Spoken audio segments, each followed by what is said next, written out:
Mesdames et messieurs, chers téléspectateurs, amis et habitués de votre émission Entre nous, bonjour. La Sainte Ingrid Kabongo face à vos écrans pour un nouveau magazine. Présentement ici à Kinshasa, vous allez vivre des moments très intéressants dans ce mois de mars. Ce mois de mars permet à chaque femme, je pense, de réfléchir sur soi-même et de se dire comment peut-on avancer, comment peut-on réussir. On nous a donné comme thème le leadership féminin dans le monde de la Covid. Donc à vous de réfléchir, à vous dire que malgré ça, malgré une difficulté en plus, eh bien, il y en a qui se sont battus un jour pour que nous ayons le droit de voter, le droit de travailler et le droit même de dire quelque chose. C'est déjà ça le plus important. Donc à nous maintenant de continuer pour ajouter une pierre à l'édifice. Je reçois aujourd'hui un artiste que vous avez tant apprécié, que vous avez tant demandé. Quand j'avais fait cette série des personnes qui ont marqué l'histoire de BCBG, il en fait partie.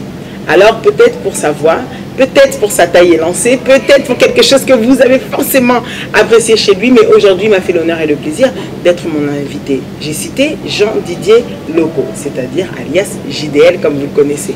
Sans plus tarder, je m'en vais le saluer. Vous êtes sur Congo Web Télévision chaque samedi à 20 h et la rediffusion le mardi à 12 h. Et sans oublier que vous êtes aussi sur Ingrid Kabongo TV. Et ça commence maintenant. JDL, bonjour. Bonjour Ingrid. Comment vas-tu? Ouais, ça va très bien, par la grâce de Dieu. Un réel plaisir de t'avoir enfin d'entre nous. Si on le dit enfin, pourquoi on le dit enfin? Mais du moins aux alliés. Oui, je suis là. Malgré santé, ils ont dérangé mon cœur, mais ça va. Ah oui, malgré santé, dérangé mon cœur, mais quand même, assez moins fort pour y aller à la Sainte. J'espère que Nabato, tout Bazolando, Napoto, enfin Europe, Asie, Amérique, ça fait longtemps d'ailleurs, bah, même pas. Qu'est-ce que tu pourrais peut-être leur dire? Un beau témoin spécial? Oui, à tous les vrais, hein? À tous les vrais de BCBG, hein? Bateau Balina musique, il y a Motopamba, El Salvatore de la Patria, de partout, hein? Au Taliban France, au Taliban Angleterre, Belgique, Suisse, partout. Bah, États-Unis, hein? Qui joue maillé là, vraiment, bon théâtre. Il y a Bilo Gidel, donc voilà quoi, je suis là. Alors, la santé du groupe, avant que tu n'aies pas parti, c'est la première fois, la santé du groupe. En tout cas, santé du groupe est très bien, sauf que depuis maladie paralysé le monde, vraiment ça qui est éclipsé vraiment l'activité dans Bissau. Donc, drapeau mandé par le gouvernement en Berne, quoi. Mais, Tozo Bunda, nous avons la grâce, je crois, gouvernement la Bissau Bima, je crois que la solution est bien pour la Bissau. Ah oui, parce que balle de match est attendu depuis qui coûte avant même 2020 quand les titres. L'album du siècle, l'album où ça bandit la leur. Donc on a vu la promesse JDL et l'autre la vie non voilà. Et ça la caravantard vraiment au moni tant papa chéral est là-bas bosser de les orchestres va bosser. Et puis les orchestres mon savoir ils en catua. OK. Donc on aura bon chic bon genre donc vraiment genre vraiment ils en au-delà du bon chic. Voilà. Donc vraiment de tamiser nous ça là très bien. De zone ici bah où est de zanga. Na bah mon idée ba le bara faut que le adversaire ou mon en place ni ba fa ezali donc nous comme ça. Vraiment de suivre vraiment temps. Je crois que excuse aux alatés sur l'album et bibi. Ah d'accord. Zone ici vraiment tout zone ça pendit la l'air. Mon musique na biso to super ta makasi. To perdre ba yembi minene mboka na biso makasi. Mes condoléances d'ailleurs. Voilà, surtout tu peux perdre le confrère na biso, il y a Joski qui a mon to perdre papa Wemba ba Kinkester, ba Madilu système, donc baza ba Vesi Maro Masia, ba to ba change vraiment ba béton la musique congolaise et mon moni lelo donc avec Fachi Béton. L'album est pesé donc le souverain béton. Donc tu es ça se béton vraiment quand il y a musique congolaise quoi. Bon, des matchs. En tout cas, c'est lancé, bah oui, bah ils ça béton, na katia musique congolaise. JDL le commencement était né grandi. Bandal, on m'avait dit. Bandal Kimbondo. Donc un quinoa pur quinoa. Kimbondo 275. Donc place na Botami, place Motolu Bakunda. Mais na vandi vraiment partout. Na vandi na Yolo Sud Yolo Nord, na vandi na Lemba, na vandi na Njili. Na vana Ipen, na vana Delvo et yango sali qui avant na sala musique na kota musique na yebana ki moi trop. Ah OK d'accord. Alors quand tu grandissais peut-être na ozongiso na ba 13 14 15 ans à l'adolescence. Vous savez que se comporter dans la classe. La classe, qui moi un élève comment?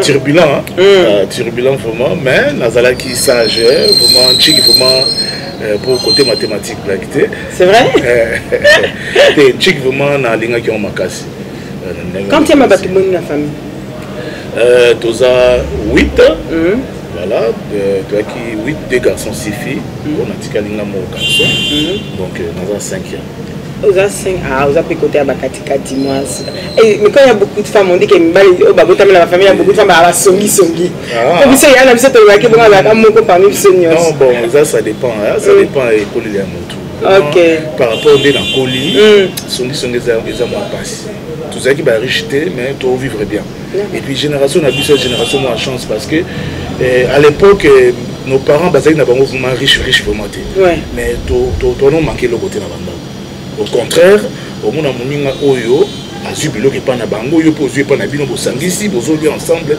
chose qu'aujourd'hui on peut plus faire hein. Non on peut même pas donc vraiment c'est ça qui fait mal sinon t'as la école et les tours ça fait vraiment mal donc ya moninga vraiment kotonga ya passé d'accord kotonga ils a passé dans ce qui par exemple par erreur na lobby ma bémo pour na yo tant na zonga ndako sala na bien on me regretter mais pourquoi la salle et Genaka donc j'aime passer pour cela j'aime la paix donc à chaque fois c'est na la mugi na tongo so na sambeli ya mo mpona éviter ko tambola trop pour moi na ko tambola trop pe ngoto okutana na ba mbebe bele bambiscade alors je préfère rester à la maison regarder la télé peut-être faire un peu gymnastique ça mo ba sympa voir mes amis voilà voir mes amis c'est que mignon mon chef d'orchestre Gilles Kibens Rio de Janeiro à Chuda donc je préfère rester avec le mien au moins que tu aies ta musique banine non qui a rosala na batu mosusu Rio de Janeiro donc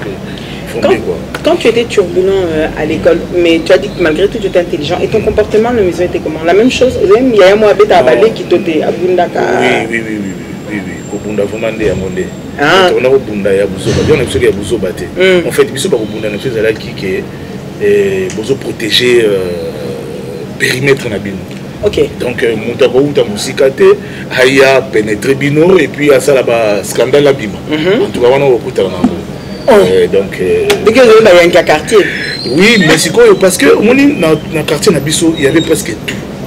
Il y avait sport, il y avait basket, il y avait football, il y avait boxe, il y avait donc tout mélanger le sport. Donc mon obligé pour tomber aux heures 18h.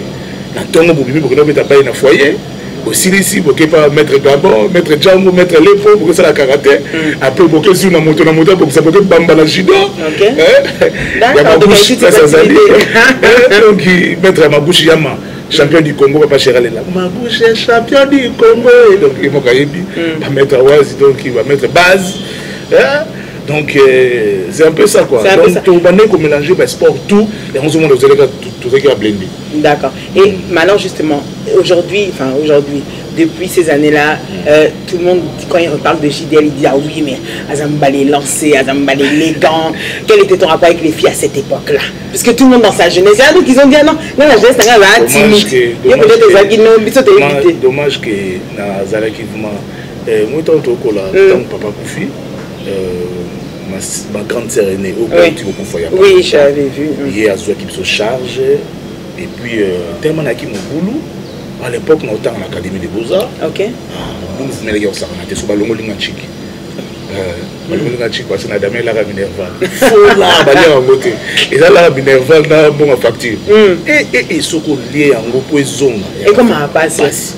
Le salaire qui n'a pas de parce que faites-moi ça qui n'a illégal dans la télé. Alors, il faut que tu aies surtout à PMP.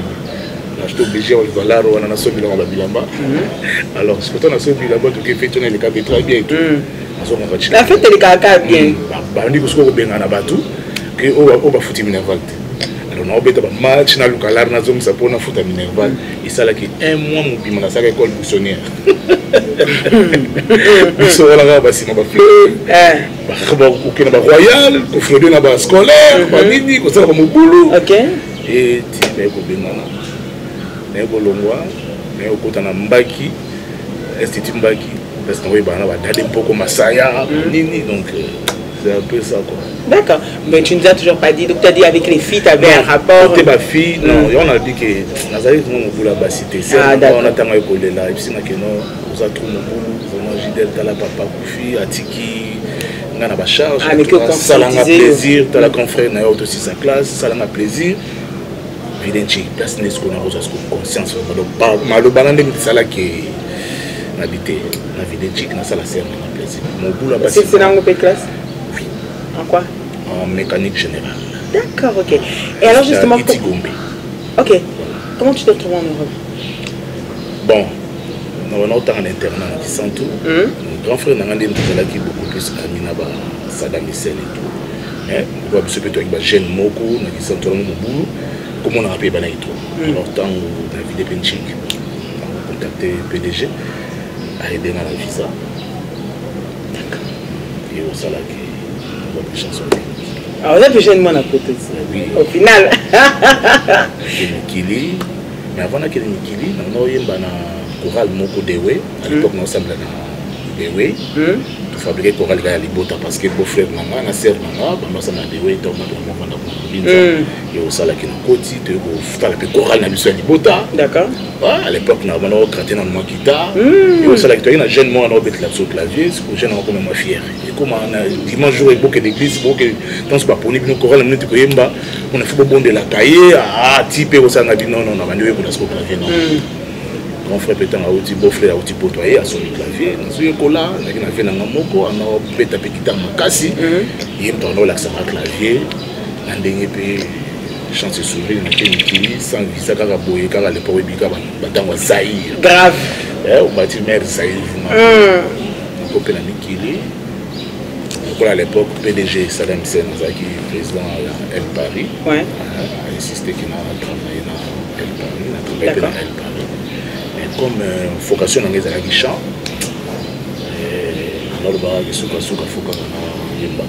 et donc ça veut dire que pour toi le goût de la musique est où t'es Liwana? Non, dans la jeunesse. Dans le quartier, oui. Et quelle tendance t'a influencé? Non. Quel style t'a influencé au plus? Non, à l'époque, style, mais nous avons pessi biso vraiment c'est King Kester mené à chaque avec dango. Mais King Kester avec un style mongo biso tout au sati jeune toi linga raimba. Il y a King Kester. Eza mbozo bae estala en crocodile akimi mvula kanisi ezali mai te akoti na ebala kanisi mvula eza nde mabanga bandeko. C'est vraiment un leader des jeunes. Hein? Si, vraiment, Viking, vraiment, tracé la biso, vraiment, chemin. Il y a un monde biso, moi, tout ça, vraiment, descendant, vraiment, il y a Hindousta. Biso, moi, dans Sorbonne, donc, vraiment, te protéger, vraiment, dans le côté. D'accord. Et donc, du coup, et quand est-ce que tu as pris conscience que tu voulais au final en faire ton métier? Parce qu'il y a une différence entre se dire, je t'ai même pas posé la question de vouloir, quand tu étais plus jeune, tu aspirais à devenir qui plutôt? À exercer quel métier à la base? Oui, il y a un moment où tu as raté moi mon kepoto. Parce que tant que kepoto, tu as une vision. Poto, ils allaient cartouiller caca. Essentiel de caca, banini, oh. Nandenge na bila banchik na ngana so na ba pe na continuer ba titre na ngata musupe na kai ko se retrouver. Mais le coup la espèce allait caca musique peut aller dans makila pour na outé pe na groupe folklorique bon na bandal les gars qui courent donc biso quand on l'a rafia donc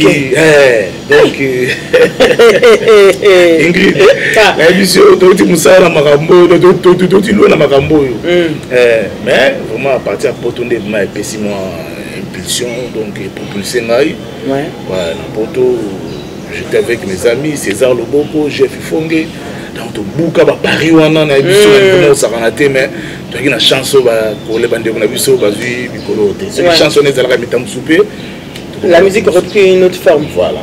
Donc c'est plutôt de là que vous écoutez là pendant une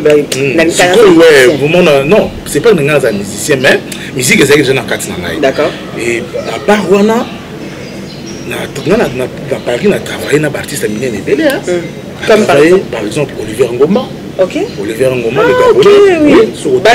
Bané, la chanson Bané. Voilà, mais regarde bien Bané on a Mbango. OK. L'album Mwendu. Il y a un titre, il y a même la batterie. D'accord. Bah oui. Mais extrait c'est quoi auto? Tu as vu nos banner, c'est ma chanson préférée. C'est là où il y a des gens qui non, ah mon petit JDL, le but que vous travaillez bien vraiment au but que vous allez l'artiste moins bien. Parce que à mon avis notre travail bien, surtout ma cœur. Vraiment côté on a vraiment na kangango makasi. D'accord, ok. On a payé ça la fleur vraiment bien dans le cœur. Donc voilà, on a travaillé na yé, on a travaillé na en tout cas artiste belé à Congo Brazza. En tout cas, on a travaillé à Batebele, D'accord. Mes chers téléspectateurs, rien que pour votre plaisir, regardez le savoir-faire de notre artiste qui est à mes côtés. Et on se retrouve juste après. A tout de suite.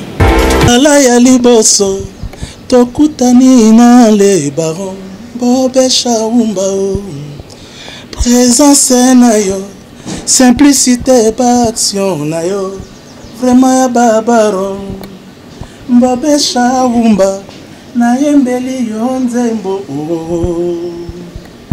mbayaka mbangu mbangu basuka kisena otondo mayo na nga espoir na bwaka te oyanga motema eponi Bob shaumba mba souffrance avec likolo ya bolingo mama c'est fini, c'était avant toi.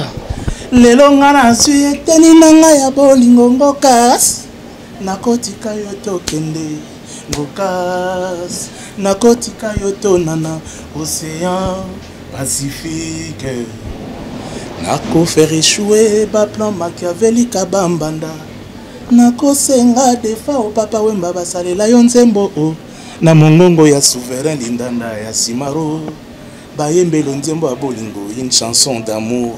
Natala soki okoboyanga, président Guido Miss. Bolingo salinga jiki jiki. Nkoya bimelinga ngana bangite o. Basimbelinga bambeli na sekinanga. Mokasa chatuyenga na yoki bien. Bolingo salinga jiki jiki. Amoureux salinga jiki jiki ira chomba. On a passé on a vraiment donc temba vraiment donc ils ont fait ça fort. Merci beaucoup. De retour sur votre plateau, toujours avec notre invité JDL. J'espère que vous allez l'aise. Hein? Oui, ça va, ça va. Très bien. Très bien, très bien. Ah, de Fotumbola. Juste histoire de JDL, dans cette partie, dans mon parcours, le public te reconnaît d'aujourd'hui plus de 20 ans au sein d'un même groupe, celui du Wenge BCBG. Oui. Un groupe où tu as eu à faire plusieurs salles mythiques, à savoir le Bercy, la salle de Bercy, l'Olympia. Non, pas l'Olympia. C'était déjà, ça s'était passé avant. Donc Bercy, et puis toutes les tournées que vous avez pu faire africaines, où vous avez tourné partout. Enfin, je veux dire, vous vous êtes produit dans tellement d'endroits, Canada, tout ça, donc États-Unis, voilà. Donc en fait partout. Quand tu regardes dans le rétroviseur avant la côte à Moulien, tu te dis quoi? Tu te dis tout ça c'est moi. Qu'est-ce qu'on se dit quand on voit tout ce qu'on a comme bagage derrière? Vraiment, ça l'a d'abord plaisir. Pour bêta, salle à bongo, stade, surtout par exemple, Mali, Sénégal, Tchad, tout bêta na stade. Angola, stade. Kenya, vraiment, ça l'a bien. Martyr. Stade, on a goûté, n'en parlons pas. Vraiment, ça l'a bien makasi. Donc, papa chéri, vraiment, coup de chapeau. Quand on a vraiment, toi Sira. Et puis, là, quitter. Toi Sira, vraiment, au sentiment que, au bêtis musique et Sili. Musique et Siri, bah, tu vas bête la maman beaucoup. Sensation des années, quand on est un artiste, tu sens que PC est lingue na bas. Voilà, ça fait du bien. Mouiller vraiment maillot, quoi. Ça fait du bien. Ça fait vraiment du bien au sentiment que nos musiques congolaises, vraiment, et ça vraiment. Ils ont du cool. Et qu'il y a des acteurs parmi Bilowana. Parmi les uns. Alors, JDL, on se dit, comment s'est passée ton intégration au sein de BCBG et des Kakanlingini, en fait? Oui, bon, on a la demande par un ami, Martel Ikombe, personnel, enfin déjà, c'est parti naïe, après ça moi anglais, à côté de ma chérie. D'accord. Et bah ça l'a test à Paris, et puis comme devant l'Impéla, Titina. Et voilà, Kinga accepté. Est-ce qu'on dit aux Omakin? Alors pour moi, vraiment, la vraie question c'était celle-là. Pour moi, vraiment, il fallait pour nous forger vraiment bien, il fallait qu'on ait Zomakin. Et voilà. Nadima Ozongaki pas avec condition, non. Ozongaki na propre volonté à moi. Qui vraiment pour la ligne Msalo. Donc et voilà. Azobunda malgré bon trop de jaloux, malgré qu'au final, mais on est là, tout ça on se bat très calme. Comment trouves-tu JB Mpiana en tant que patron? Là je te demande à toi un professionnel de juger un autre professionnel qui est ton patron. La ligne sentimentale. Comment tu le trouves professionnellement parlant en tant que patron? Oui, ça bien, mais ça strict dans ça. Ok. Côté, en tout cas, bien, à loisir et tout, on aille bien. Maintenant, ça là, vraiment, papa Chiraza, comme on dit, carré. Donc, à l'ingénieur débordement, mon musique, ma bête à carré. Cette musique est comme un rectangle à sous musique. Elle est sous musique. Donc, papa Chiraza, la musique n'est à la carré. Il nous collaborera toujours. Donc, mais c'est un patron bien. C'est vraiment un patron bien. C'est un grand frère bien. C'est un leader bien. D'accord. Voilà. Pour toi, il t'a, en ces 20 ans, plus de 20 ans, il t'a apporté quelque chose. Enfin, quand je dis quelque chose artistiquement parlant, a mis un plus na Oyoye Baki. En tout cas, a mis un plus na vie nanga. Ok. Au moni na jeunesse nanga, na toujours matin ba conseil belité parce que tu as trop agité. Mais quand on a BCBG, vraiment papa j'ai rapporté moi un plus surtout na la portion de vie nanga. D'accord. Les ventes nanga puis na makamnangé belé na vie privée na ba conseil parce que na été sur ça la orchestre tout ça l'orchestre moko bien structuré.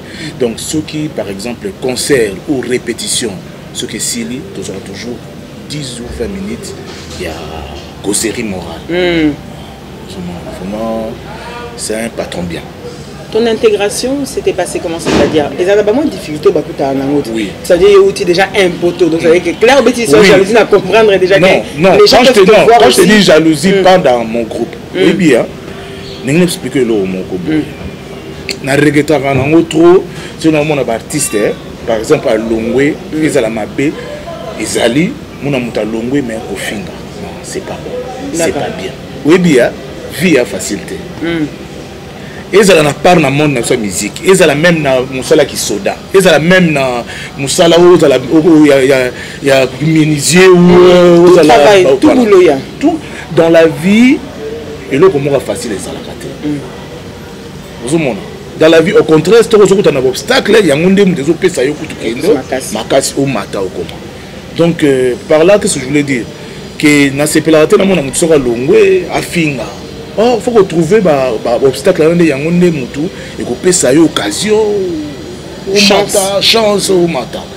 Donc moi dans Wenge BCBG vraiment au contraire tant que salanga test et puis comme ça la test c'est devant fan des blagues devant papa chéri papa chéri mo sur la trimboyo mo trembler déjà.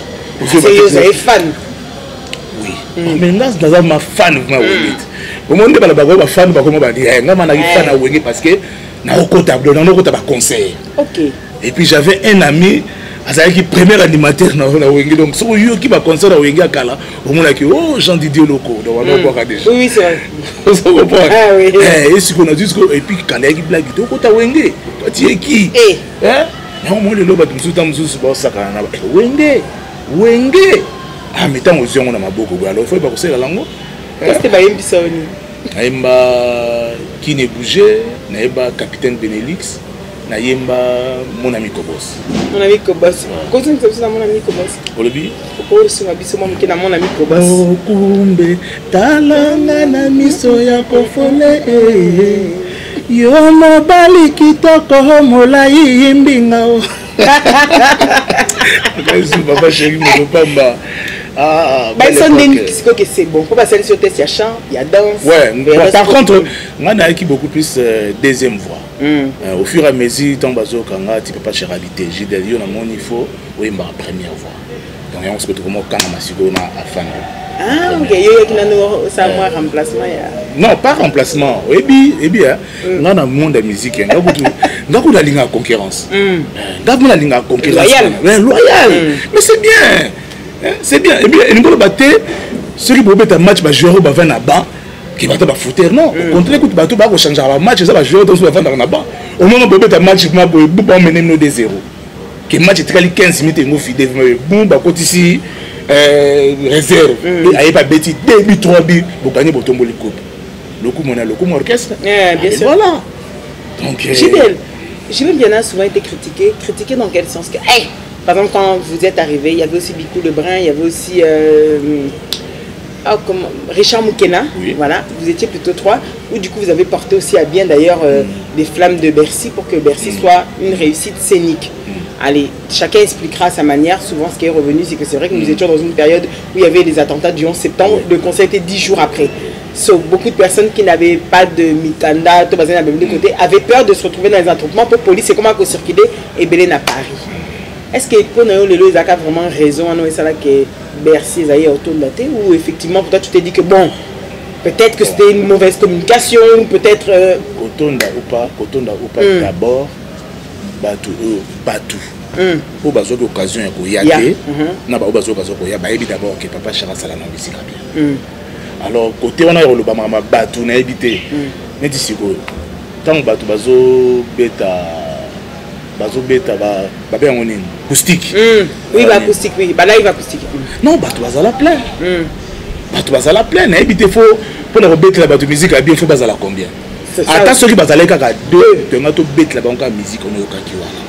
Et surtout que la musique en gros, tu invites à venir à Bisso, le personnage. Oui, je sais qu'il avait chanté une très belle chanson. Il faut m'en aller passer là. Et à part Rwanda, tant on va CD Bimi, Batu Boni, Basomba. On dit que scéniquement parlant, c'est sans doute l'un des meilleurs concerts que Bercy ait pu voir. Donc là, ça veut dire que c'est tout artiste confondu. Toi, tu en es persuadé? Meilleur concert par rapport à Bercy wana? Non, quand on dit de Bercy, il y a Bercy, artiste et Betama congolais balbakake. Oh, scéniquement, ils ont l'un des meilleurs. Oui, ils sont meilleurs, mais pour moi, meilleur, c'est Zénith de Paris. Voilà, Tilelo, en tout cas, oui, Nazalate meilleur de Yango. On a vraiment un jour pour reproduire. Je ne sais pas. Vraiment meilleur. Souvent critiqué puisqu'on disait que l'artiste au bazaka pas Jibel Piana bazana bango batata bango binate bana display tu me diras pas que tu l'as pas entendu, c'est faux, tu l'as toujours entendu des critiques. Tout à l'heure souvent critiqué. Tu répondrais quoi aujourd'hui à toutes ces personnes qui 20 ans après, la plupart ont dit au final que c'est peut-être resté l'un des groupes les plus stables? Vraiment, oui, bien. Il faut aider Batebele. Aujourd'hui, Bouzoba et Mati, Nicolas Mayele. Bouzoba, vraiment, Elongi Mayele. Les lois, tant que Mayele, tant que avant de plemer la bataille, pour le battre. Au moins, il tant que Bongo, je ne sais pas. Et puis, ça, la banalise, au moins, tant que joueur, les cas, on avait mission T. Mais surtout dans le canal, plus au moins, des bateaux, ça, décryptage. Au moins, des bateaux, on a besoin de la balle. Au moins des bâtons dans la box. Mais les lobbies sont dans les médias, ils ont passé. Tu lignes toujours côté, mon ya mabé, des hommes de lobby. Comment par exemple, dommage, tu as un concert. Tu n'as pas au moins un chroniqueur a le dimanche une émission. A donné la musique, mais on retire la commune jamais dans un concert. Comment il y a le balle, le match à dimanche, il y a mon salle aux alaguités. Mais on le badine. Si tu as un lobby, mais on a évité. Mais l'orchestre est beau ça quand les biso n'a invité. On peut se dire avant papa chéri a matin la concert. Il m'a amené les caravans concert. Il m'a ramené justement pour que il m'a ramené le Jida la salle à cava concert. Il m'a ramené le Zoul la salle à cava concert. Il m'a ramené la Chuda Rio. Et donc bah mode à show. Bah mission à tout m'ambassade là bah Jules Kibens. Mais évitez, n'est-ce que les gars, on te fout donc, on ne peut pas chercher le bar, faut pas de trop blabla à la télé quoi. Bon, il y a qu'à concert, mais bon, on m'a rappelé plus ça, peut-être on a une image, bon, on a une vidéo, c'est normal. On a ça la télé, on a un concert comme ça, on a un caméraman, on a un zoaka, on a un c'est pas non, c'est pas, d'ailleurs, l'orchestre, c'est ça permis, on parle. C'est normal que peut-être une image, bon, tant que Monica Papa Chara Mati. Peut-être pour nous relancer comme manine. Mais avant on a besoin de karaté. Et on dit qu'il faut boyaka. Yo mo boyé na yo ma concert. Oui bon. Na côté dimanche, hôtel Mandou ti. Bon les ça va na coulisses. Mais ça va on na coulisses pour tout ça au final au bossa là on a coulisses. Non, mais et ça et bon ba oyo ba reporter un match. Ba contre la va certain. Il y a vendu la match comme ça le lundi. Voilà, la match de Gagiboy, oh, il y a mon ami, yo observé, yo la noule. Donc, c'est trop long, bien sûr, bien évidemment. Ce n'est pas un problème de travail. Par exemple, je donne un exemple JDL. Aujourd'hui, d'abord, ce groupe-là, par exemple, que tu as intégré, tu l'as intégré dans une période où il venait d'une séparation. Une séparation où tout le monde a pleuré le grand Wenge. Tout le monde a pleuré le Wenge 4x4. Il y avait deux grands leaders qui se sont distingués, Werason et Jiben Piana. Chacun a fait son chemin. Peut-être aujourd'hui, d'ailleurs, avec beaucoup de résultats, là, on se dira, ben, au final, peut-être que si ils étaient restés ensemble, peut-être qu'ils n'auraient pas été aussi grands que aujourd'hui, la grandeur qu'ils ont eue. Donc, le choix, je pense que ça devait être une stratégie. Par rapport à toi qui as choisi d'intégrer BCBG, parce que toi, tu avais un penchant pour BCBG. Comment se vit la guerre entre quand on est face en face ou enfin d'une concurrence comme tu l'as dit d'ailleurs où ça cogne à tout moment. C'est-à-dire que tu entres dans un groupe où il faut qu'on mais vous avez déjà un adversaire la vie à Yébana. Donc dans tous les cas, Kobimana ou peut-être Sokutana Clan Mutumususu. Ces deux personnalités ont divisé un pays entier dans une même famille. Il y a famille Moko et cause à la D, il y a Bazaï à gauche, 3 Bazaï à droite, ou bien 3 à droite, D à gauche. Comment on vit cette situation-là quand même quand on est jeune artiste hein, quand même, ça ne doit pas être facile que 20 ans après. C'est ça qu'on voudrait côté Abisso. Merci beaucoup pour la question. Comment on a comme ça en Mingi parce que ceux qui époque à guerre on est à l'époque ah nasi tozo bambasu. Makasi. Nasi tozo bambasu. Nasi boire la biso ma maladie. Dommage. Polémique Nabiso qui est normal. Et aujourd'hui, les loyaux, avec mes frères de maison mère, on se parle très bien. C'est bien aujourd'hui, on mes frères. Bah oui, oui c'est clair. Bah oui, c'est ça que je dis. Et dommage aussi, à l'époque, il n'y avait pas des androïdes pour... c'est ça, pour alimenter le feu. Voilà, tout ça, les guerres, moko, les loyaux. Au moins, les loyaux se disent, et puis, quand l'ambiance est dans la ville, dans la côté, l'ambiance est dans la cité. Exactement. Donc, ceux qui les loyaux, l'ambiance, c'est côté ville. C'est guerre. Bon, non, on a parlé pour la guerre. Oui. Parce qu'à l'époque, il y a mais guerre na biso le loyo, il y a BCBG na maison mère, il y a un sali qui doit alimenter vraiment donc moi bébé donc mutazo le mora cité ok mais la boîte pour habiter na écoute na mission BCBG na maison mère aga banin dommage à l'époque ba caméra zala qui était moyen comme aujourd'hui exact donc c'est un peu ça na comme ça en Zambie parce que tout ça la guerre wana sans monter ma mabe on a trouvé donc bon ça la guerre au bout pe na munima mais moi, je suis peu lobby à Kenanzela, mais ceux qui les loyaux, mais le lot est toujours en bas. J'ai dit, donc c'est moi, oui, comme ça, on a dit le lendemain à 14h. Dans toute la question, on a tout bagogneuse. Quel était le mot d'ordre? Le mot d'ordre, bon, je ne sais pas parce qu'on ne s'attendait pas à ça. Mais on a vu que mon biso, tant que tu répètes, d'autres se préparent à conséquence. Les gens qui ont monté tous à la wana, s'il fallait que les titi on a tout qu'un décalage. J'ai la funda Gilles qui met à l'obaki, naïmi ça lobby, ben c'est bokatate. Non, ceux qui va lobby, bon, peut-être il n'a évité place ni à Zalaki. Mais bon, quand on est parce que les fanatiques sont devant vous, c'est plein à Bango. Bon, il y a aussi, parce que vous savez que l'autre côté tout va mal. Oui, il y a ceux qui bisous banzem aussi là quitté. Parce que côté on a déjà vraiment mettre la banzem en publicité, bani bisous, tous là qui n'a nous dans la chanka kabakunga. Vous comprenez? Au moins c'est pour ça papa Chéra Lobaka œuvre. Ma sœur Ingrid, mon nous sommes tous ça là, tant aux hommes artistes, il faut vraiment opérer sa normalité, tant sur la part caméra, il faut que ça la œuvre. Il faut que ça la banzembo bien. Oui, boutique à la race. Surtout pour les jeunes artistes, aujourd'hui, les lobbies sont tous sans album, c'est tous vivre les loyaux, surtout au bête de mariage, c'est pour mon papa chéri, bah tu ne pas jet privé, parce que ça la œuvre, na til les loyaux, donc black était donc mon ba œuvre on est ça là qui est ça rabis sorti de l'autre foot la mo ba parler ya mo moni que tu foot la bana ba classe et on mona moi western que na moi pour tout moi bana bani donc il y a position moi na ba on y sauter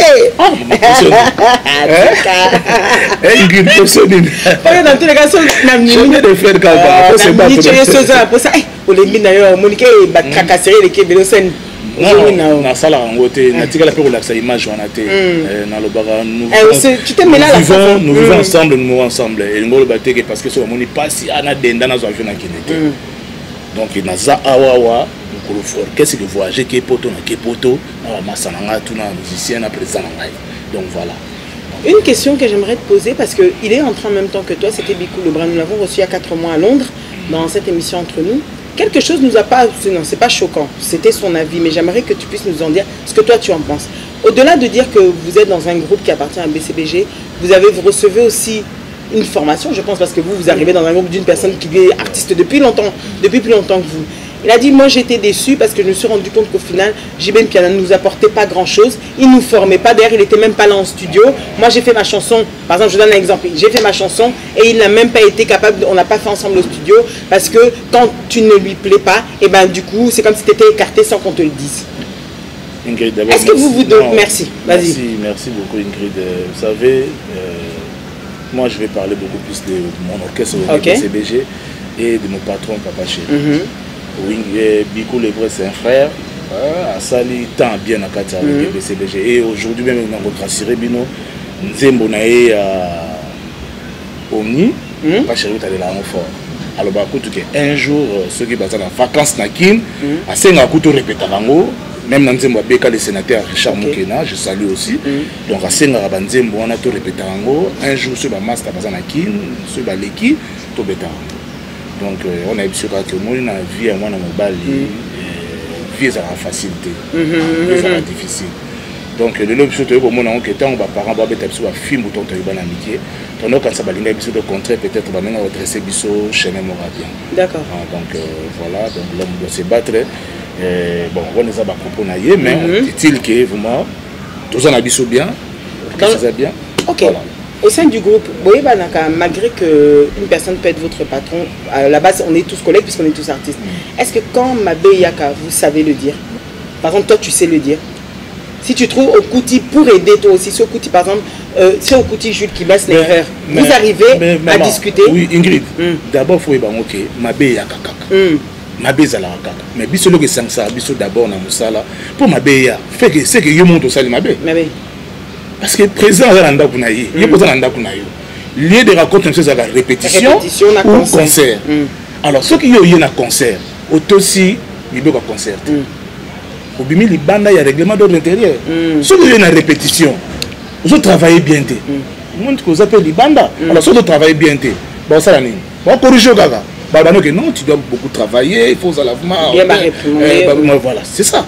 Donc moi je crois que au moni mutunyo sona mokili azana défaut na ye azape na côté positif na ye donc il ne faut pas te focaliser kaka ngani na za boye na za déjà bien préparé en esprit bien préparé na bien na côté boye nyonso que ça la ka rose té côté musupe ko za la mais na garder toujours esprit na bi objectif na ngezanini ki na yemba bien na prester bien public, il y a Papa Chéri, il y a Motopamba, va découvrir si manaye donc voilà. La public après 20 ans le public naïe. Oui, mais dans un public oui, mais oui, dans un public mais na subango na sima ya Motopamba. Bien sûr, voilà. C'est un groupe Merci beaucoup. 3 réalisations en 20 ans. En 20 ans, ouais. Avec multiples vocales, vocaux pardon, il n'y a pas de souci. N'est-ce pas peu?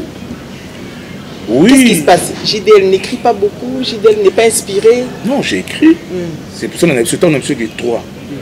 Mais déjà nous les barons Ngamoko Nakoma mais Nakoma mais aidé par mes collègues de l'orchestre donc voilà Djiki Ngamo Nakoma aidé par mon grand frère aussi Jean Goubal Vieyo Kananu voilà Nzembo Sunakomi aidé par Papa Chéri pour on vient na zone ça sous style na betanet wenge agidel ke na bosala na donc voilà où tu puisses ton inspiration.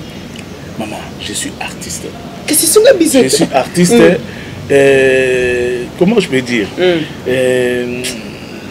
Tellement na lingara musa nanga et quand attends, mais des questions n'auraient pas perturbé. Et où t'es là quoi?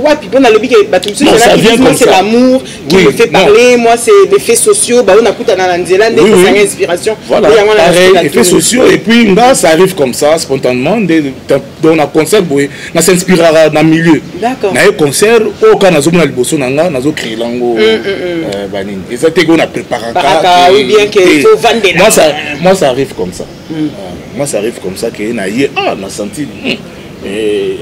Place où les aboyés, bah tu vas vendre des boîtiers, on a créé des banques. La salle tout ça moi net moi comédie musicale moi na pour na pas chez tout yemba mais to keka blogo mo pour na sepel sabatu donc c'est un peu tout ça quoi. Quel a été l'apport de JDL au sein de BCBG? L'apport mais n'apportera beaucoup n'apportera beaucoup il faut que ça date des quand je dis beaucoup ça veut dire que n'apportera na chant et puis na danse. Et j'accompagne aussi ma collègue nanga ya animateur pour na linga pas animation trop. Des fois pas kala. Oui, oh, nazala kuta musu ba danseuse na biso ta musu ngam na boka la bon air ba. Pour na bouger bango. Ah, comme ka côté. Na sem Qu'est-ce que ça? Ah, mais prêt. Ils sont en train de ça. Ouais, dans la kina mo bena mi la petit ma bé. Ouais, ils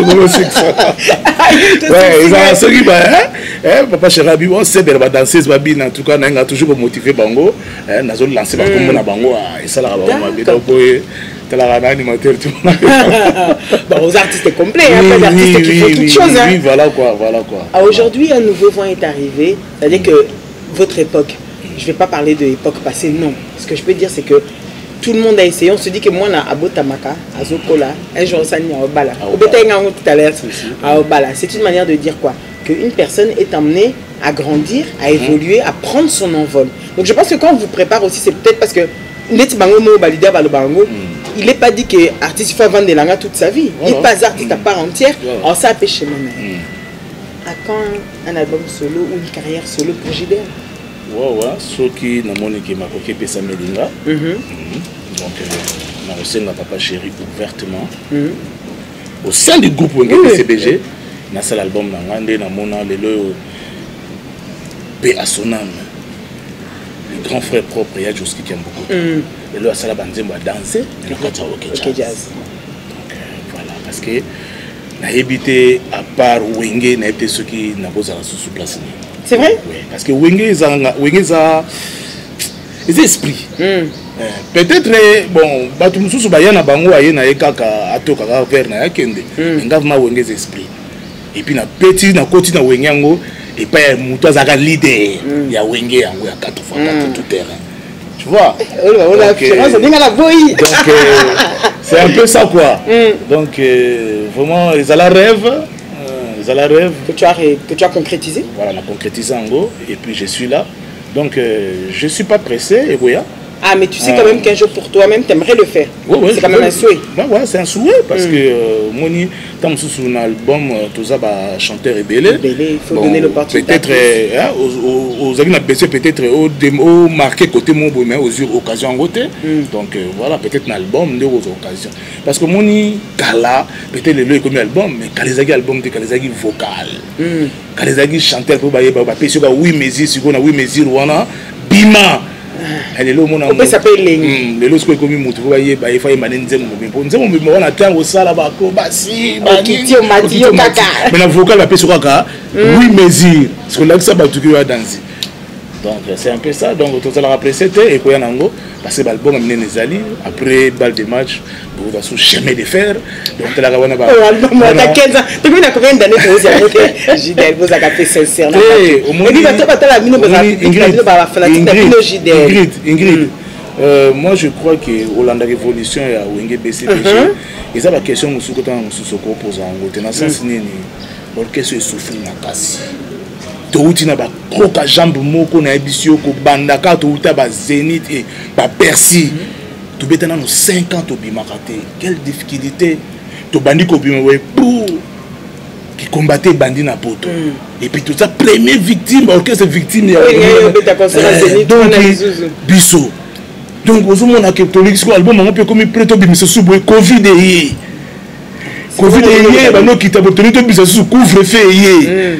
Mais tout le monde en souffre. Les raisons de Bandi, vous avez dit on a dit que nous avons la kisayo karaké. Biso BCBG to leki. Vous comprenez parce que borka c'est belé va profiter. Biso tant bango bazo zo avantage on a biso. Oui, pendant les 5 ans ça c'était très dur. Ça c'est clair. Voilà, biso tout ça qui vraiment na moi vraiment kokoso mais de beaucoup en Zambie ils allaient qui le biso.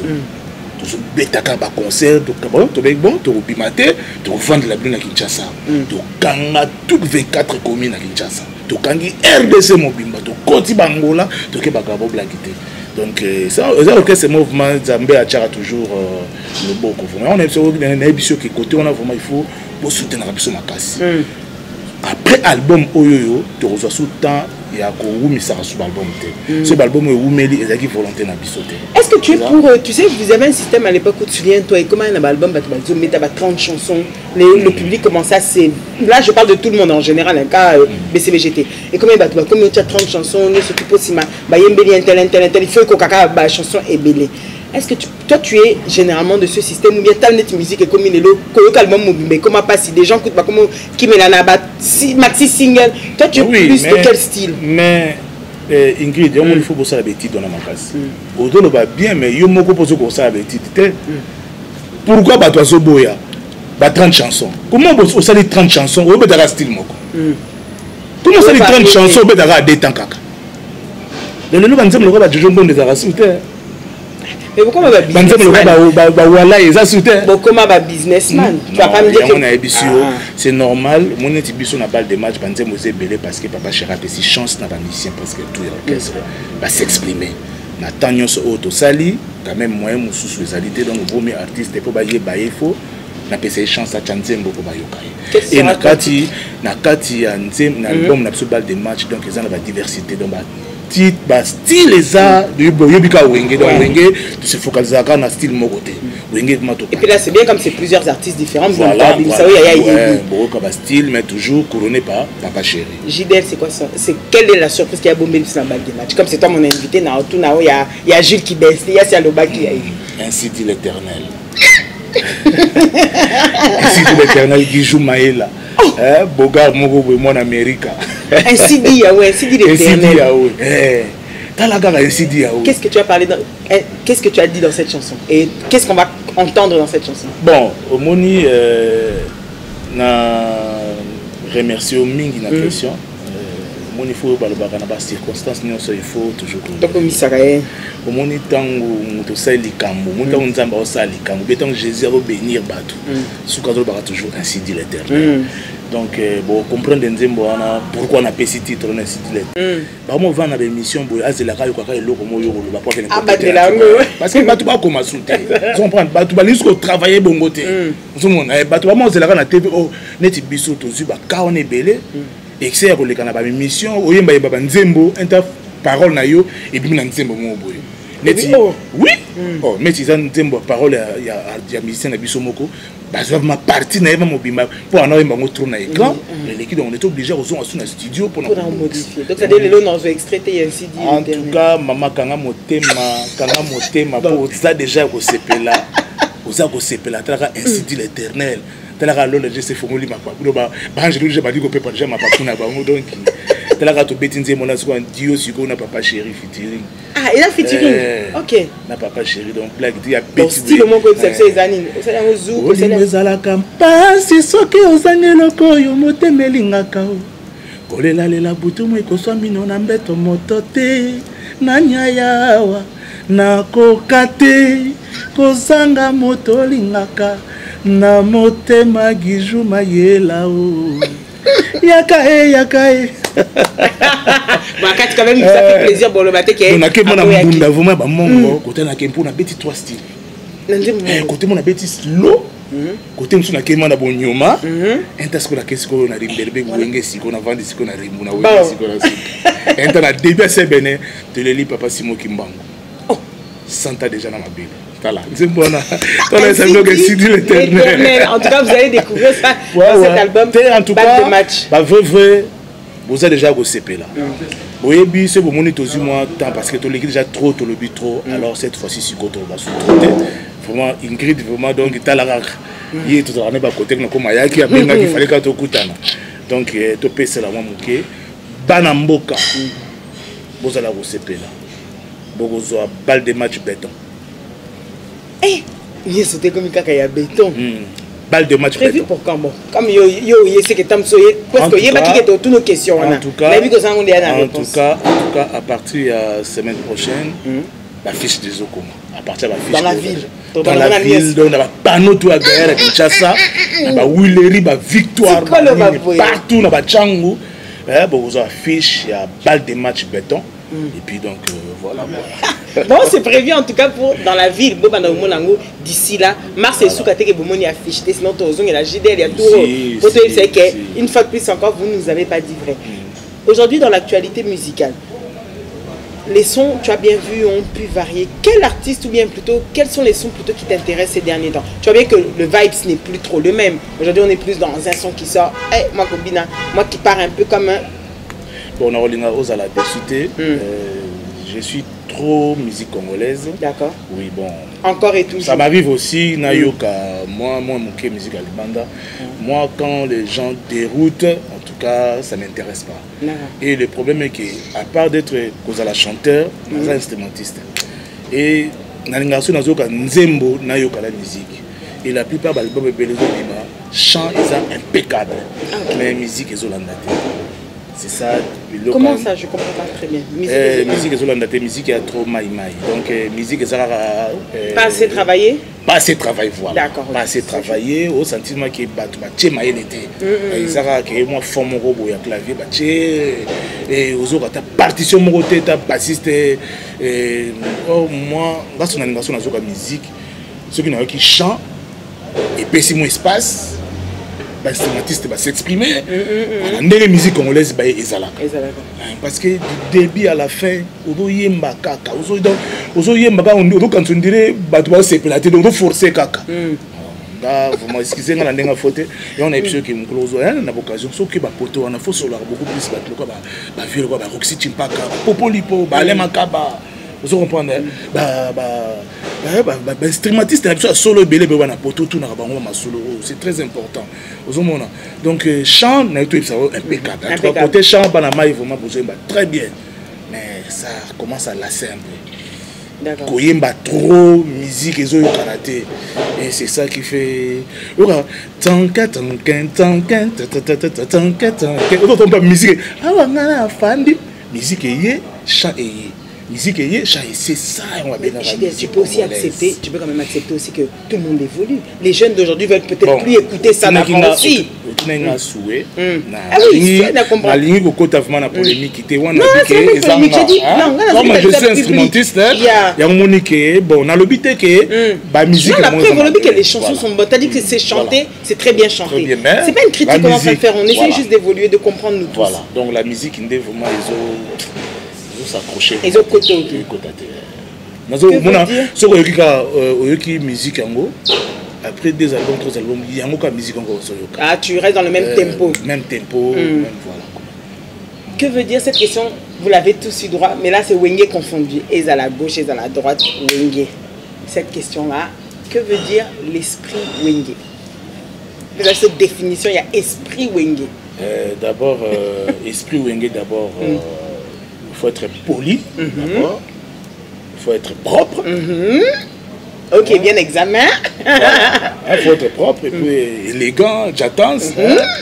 Et on me dit, ah c'est chic, ah c'est bon. Et puis, voilà, il faut la no esprit. Il faut l'esprit. Comme non. Donc il faut avoir l'esprit. C'est un vrai Wengeman, donc il a son panarate. Okay. Donc il faut à l'esprit, Kento Angolo, Inzope Angolo, voilà quoi. JDL, si on devrait garder, au-delà de garder, si dans les projets à venir, tu nous as dit, bon, pas tout de suite, tu as dit un jour tu envisagerais de faire ton propre album, même si c'est pas tout de suite, mais tu voudrais dans tous les cas que ce soit au sein de BCBG. Avec l'accord des papas. Feu de l'action, justement, notre avant-dernière question, peut-être pour cette partie, c'est la question Somi. Dernièrement dans les réseaux sociaux, vous voulez toujours, vous êtes quelque part, vous aimez toujours qu'on parle de vous. JDL, je m'explique. De mon vidéo, surtout dans mon acquiamo, faisant en plein couvre-feu, leader d'opinion. C'est surtout dans la bande, il va écouter une barre. Ce qui, je sais pas, bref, dis avec la police et combien, qu'est-ce que tu faisais là? Tu avais tout. Oui, mais ça m'a toujours exemple. Et surtout, dans le président Fachi Beton, tout ça. Donc, puisqu'on donne salami, ça c'est un immeuble de Saint-Bamaka. On est côté Nanga, on a immeuble Nanga, traction c'est moins belé, moi parce que c'est belé. Alors, ça va vraiment trop. Alors, pour éviter l'embouteillage, on va passer là nous. embouteillage et guitare, après, on m'a dit pour dégager. Alors, on a un parking et ça n'a pas passé.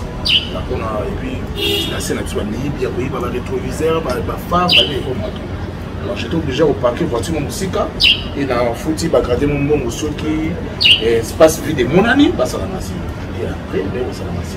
Dans ma bouche, culotte, pas de chez moi. Qu'est-ce qu'on appelle le couvre-feu? Le couvre-feu, le mot va dire. Le héros, Moutazala, il bandate, Moutazala, il painaye.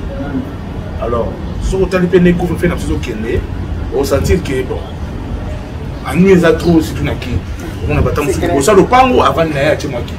Alors, quand on a outil pour parquer voiture, et c'est là que la côte, nous bar, les gens à Sénat. Les gens même pas des bateaux dans la mandat. Les gens à Sénat, on a alors on a dit, ah, on a bien d'avoir bien dans mon moko, on a maintenant mon palais, on a bail. Ah, tout d'un coup, on a pour les acquitter. Mais non, c'est là qu'on dit. Et puis, dans le solo là, je ne savais même pas qu'il y avait pas tout filmé. Quand il te dit qu'à la deuxième, on a vu ça par caméra, tout de suite. Moi, je crois que ceux qui n'avaient pas filmé, ils ont filmé ou soit dans l'épisode, dans la caméra. Au filmé, pourquoi? Au ça, la marketing, au ça, ou quoi? Je parlais avec mon général et puis voilà, on a expliqué à comprendre. Voilà. Donc en fait, c'était pas vraiment ce qu'on pensait. Non, c'est une ambiance. En plus, pourquoi ceux qui ont na babouche, na kilote. Ah, ça la commune de la Gombe, sur l'avenue Guémena, un cadre idyllique pour vos séjours. Et on se retrouve pour la dernière partie, 5 minutes, avec GDL. A tout de suite.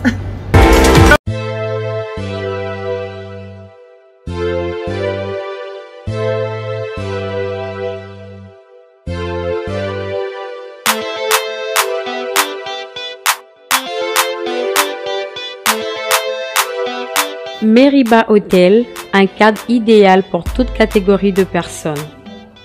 Ici chez nous, les clients heureux, avec 2 chambres et de luxe, 2 appartements avec Wi-Fi et un ordinateur portable à votre disposition.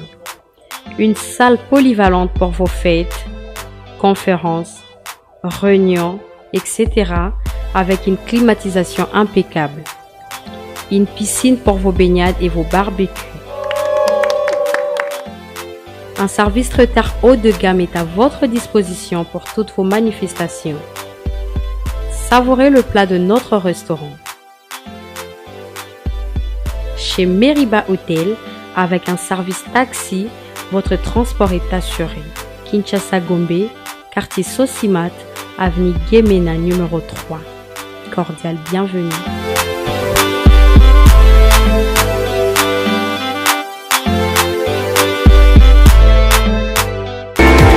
Confiez-nous tout, votre dernière partie. Jean Didier. On dit que comment est solo bizarre. Là, surtout ceux qui m'ont appelé Jean Didier, mon amant, donc Aïbinga. Ah, ok. Ok, merci beaucoup. Avec plaisir. Ingrid. Qu'aimes-tu faire de ton temps libre? Quand tu n'es pas en studio, quand tu n'es pas en répétition, quand tu n'es pas en concert? En tout cas, j'aime lire et faire du sport. Le sport? Oui. Ok. Ouais, quel sport tu pratiques le plus souvent? Boxe et un peu de sampa. Ah, la marche, tout ça. Oui. Et quand on a Kinshasa, boxe. Si tu s'adresse pas, ce sera l'amour, et ton plat préféré? Ah, c'est ton kanga Jean Didier. Plat préféré, ma dessous, pondu, bisa okauka, makaya pondu, bisa okauka, fumba. Jean Didier, ma tante, on a tout ça dit ce plat te préparer là au cam. Un légume vert, donc blague.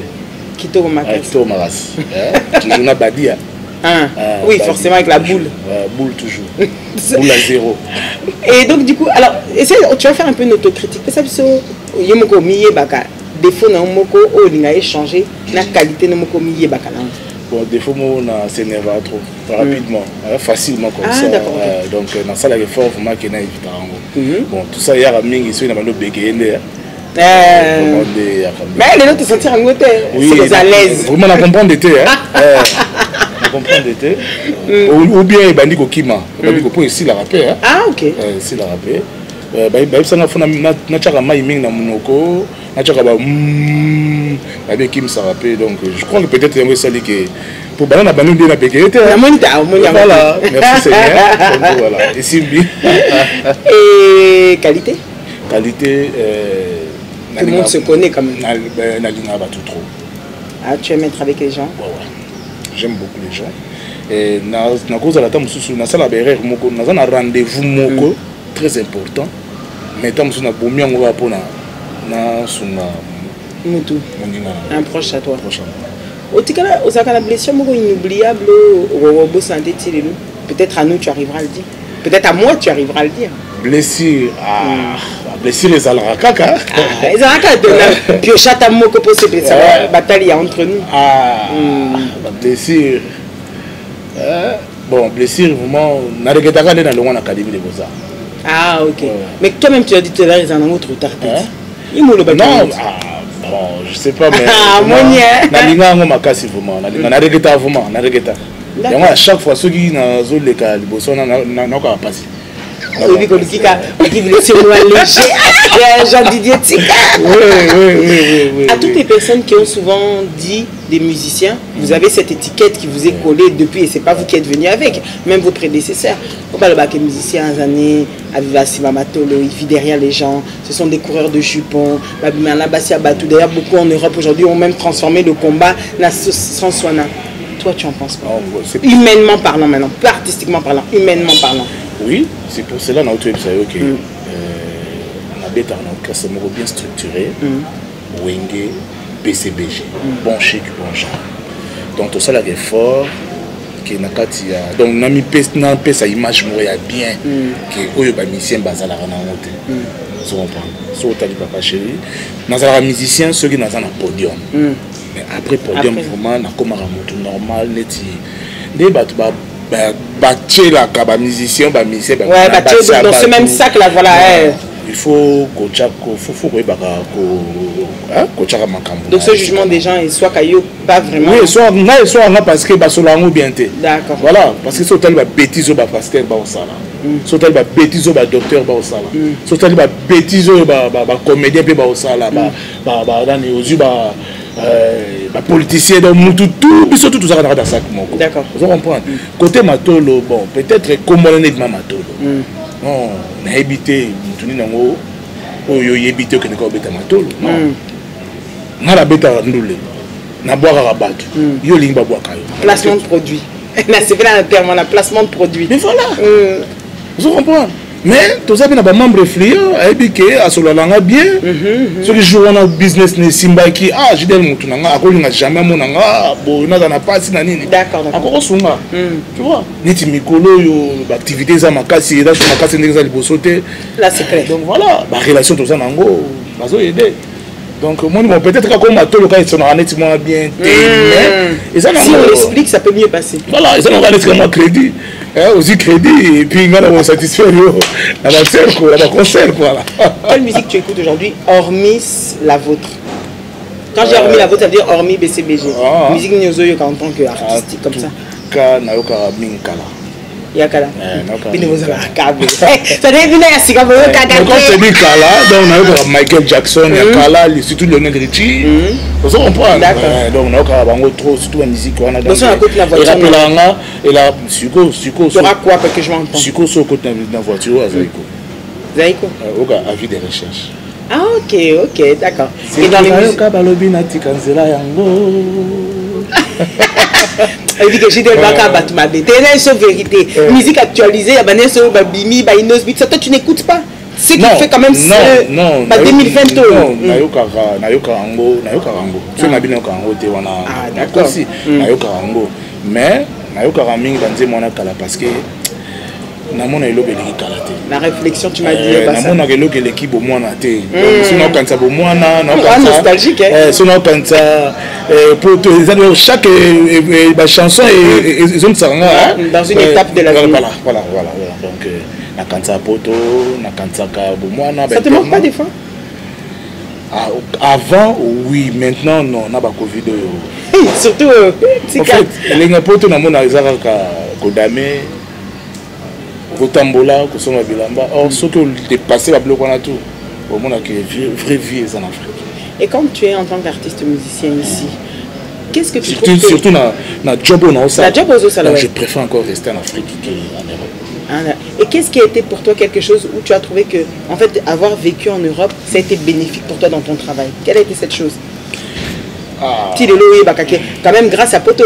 Peut-être que c'est la mécanique, quelque chose, je ne sais pas. Grâce à Poto, peut-être, que Pesanga, c'est la moins facile que dans Kota. D'accord. Père de famille? Il y a un moment où on a sous-estimé la master au peut-être travailler en Kinité. Parce que Kota a des difficultés. Donc voilà, il y a un moment à chaque fois, si on recruter artiste bien, en tout cas, on encourage à et puis. J'ai répété Bakima, Batika Napoto. Non, on a déjà raté ça destin. C'est clair. Donc la preuve est que tout ça toujours bandeko. Et ceux qui baillent kin, bakuta na papa chéri. Et donc vraiment non.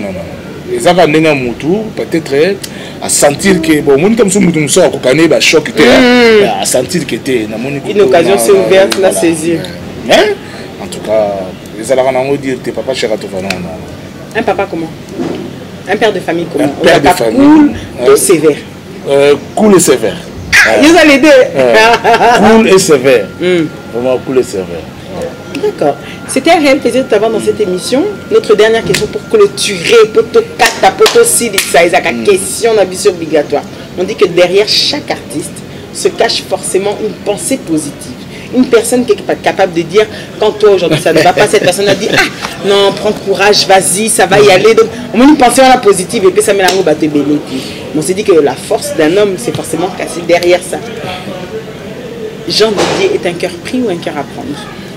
Jean Didier est un cœur pris ou un cœur à prendre? Cœur pris déjà. C'est un cœur pris. J'ai bien aimé parce que vous avez vu, il a répondu d'un seul coup. Ah oui, comme à 20 minutes la question Souka. Dieu merci. C'est un réel plaisir. Si aujourd'hui, nous avons une baguette magique et puis nous avons que Jean Didier exauce un vœu là tout de suite maintenant il comme là. Bien que nous avons quitté le casque à l'objet, qu'est-ce que tu veux que je fasse pour toi tout de suite? Un seul truc, ce serait quoi? Album Bal des matchs et Bima. C'est le type vraiment va éviter ce journée et Bima. Non, et Bima pourquoi? Parce que tu as na lobby na biso tout na sous na contre-temps. D'accord. Voilà, pour tout na contre-temps, on est sur le Covid, qui combattant, couvre-feu à ton tour, vraiment donc nous avons un climat vraiment qui met ça là et tu vas savourer balle de match. Voilà, c'est un réel plaisir d'avoir. Est-ce que vous avez un dernier mot de la fin pour clôturer? Un remerciement pour l'émission de comme la Souka. Bon, dernier mot, Isaac. Bon, pas dernier mot. Dernier mot, vraiment, Isaac, d'abord, on a remercié merci beaucoup pour cette opportunité. Ça fait vraiment longtemps que nous avons gâté. Et nous avons la critique. Non, tous allés, tous nos calmes, vraiment, tous préparé de façon que l'album se pimi, tous ont mis la bien dans les médias. Vraiment, ancien grand Zambé a battu la papa chérie, a passé ma cassi, place à Zanapoto. Vraiment, ça la moussala kitoko, mixage les cabien, maramoutou les cabien, et a battu la paix bisso, la mission a avec BCBG. Surtout, nous avons remercié sous Zambé Makassi parce que Covid et l'équipe vraiment au sein du groupe Nabiso, Moutoumoko a trappé en côté, vraiment Zamba va le Kumu, vraiment ils ont l'accès que Nzambé va vendre à côté Nabiso. Pourquoi faire conscientiser peut-être changer Covid des alliés, mes chers frères, mes chères sœurs, Covid des alliés, de respecter les gestes barrières, surtout masque, les masques bah tu veux pas comment la ton la gorge, bah comment la ton a liboko, tes masques il faut que la ton, surtout ça les muscles là, de respecter distanciation donc 1 mètre, les à côté qu'on a donc on a à côté, donc de respecter en gros pour que tu vivre longtemps, tout le monde n'a vraiment, tout me battre la main, que bosse à la tête. Moi, tes choses à la trop, moi, miel, moi, confort, c'est très important. Vraiment, nous avons remercié Motopamba, El Salvador de la patrie, à mon président. Papa chéri Binadam, toujours, tchèque, c'est pas pareil. À Ségué Mignon Maniata, mon chef d'orchestre. À Jules Kibens, le DA, à Rio de Janeiro, Chantamissine Lissimo, Philippe Gezulaya, Fifi Mwamba. Jérémy Kitou Maestro, Tolbert Solo, Blaise Sabé, Zulu Monda, Kalo Baskilo à Congo, Chantamissile d'ici, mon fusée de guerre, Modacho Achuda, vraiment Soso Chante, Joski Zola, Igo Boss, vraiment ba mission na biso tout ya wenge BCBG, petit na fusée de guerre. Azoya mabe mono vraiment nzambe asunga bino, asunga biso nyonso. Sans oublier tonton Baba Monanteba. Na musika na bosanité, ainsi dit l'Éternel qui joue Mayela. Vraiment masananga na sepela trop, album ezoya vous a déjà au sepela. Na Canada, Socrate Ilumbu, ancêtre na pesi bambo trato, sans oublier Blaise Kinanga, na Paris, na moni ba master ebele, na pesi vie na ngai bambo trato général Grada Kumbu. Vraiment bozala au sepela, album na binezoya. Donc minga kolobezate. Papa chéri, bon c'est la bino, biloko na mesa, potolia na mesa, beaucoup balle de match béton. Donc na pesi maman na Isaac Gianni Tuti Bangotato, na pesi Doris Tuti, na pesi Tiflo Tuti. Donc famille maman Anna, na pesi Mbote Belé, Rosette Monasuka, na pesi mère Ados, na pesi mère Abbé, fiston Gilori, Yves Chiba, donc Albert Minguero. En tout cas, Banatou, donc il y a Poto. Sans oublier Zaza Zapro, na général Roi de Gaulle, Francis Roi de Gaulle. Merci. Et bien voilà, il a tout dit, Merci à lui pour cette émission d'avoir été. Et où est-ce que Gidel, on peut te retrouver dans les réseaux? Instagram Mozanango. Si, petit gars Trabendo Naza. Trabendo Loco, donc c'est Gidel quoi. Voilà, vous le trouverez sur Instagram, sur son Facebook. Et après, bien évidemment, le reste au sein du groupe Wenge BCBG. Merci à vous de nous avoir suivis. Vous étiez sur Comweb Télévision chaque samedi à 20h. Merci à la réalisation, c'était Charlie Kanga pour ces images. Merci à Enoch Kamanda. Merci pour les droits de la femme, à ma soeur Ornella Bumba. Un gros bisou à toi. Merci à vous tous qui nous avez suivis, Roland Kabongo, Roy Kabeya, et à tous ceux qui nous regardent depuis Paris ou partout. Un gros bisou de la Sainte. Et n'oubliez pas, mes chers téléspectateurs, que tout ce qui s'est dit ici, dans votre émission, avec Jean-Didier Loco, alias JDM, et la Sainte Ingrid Kabongo, restera entre nous. Ciao, ciao. Mathieu Mbumba.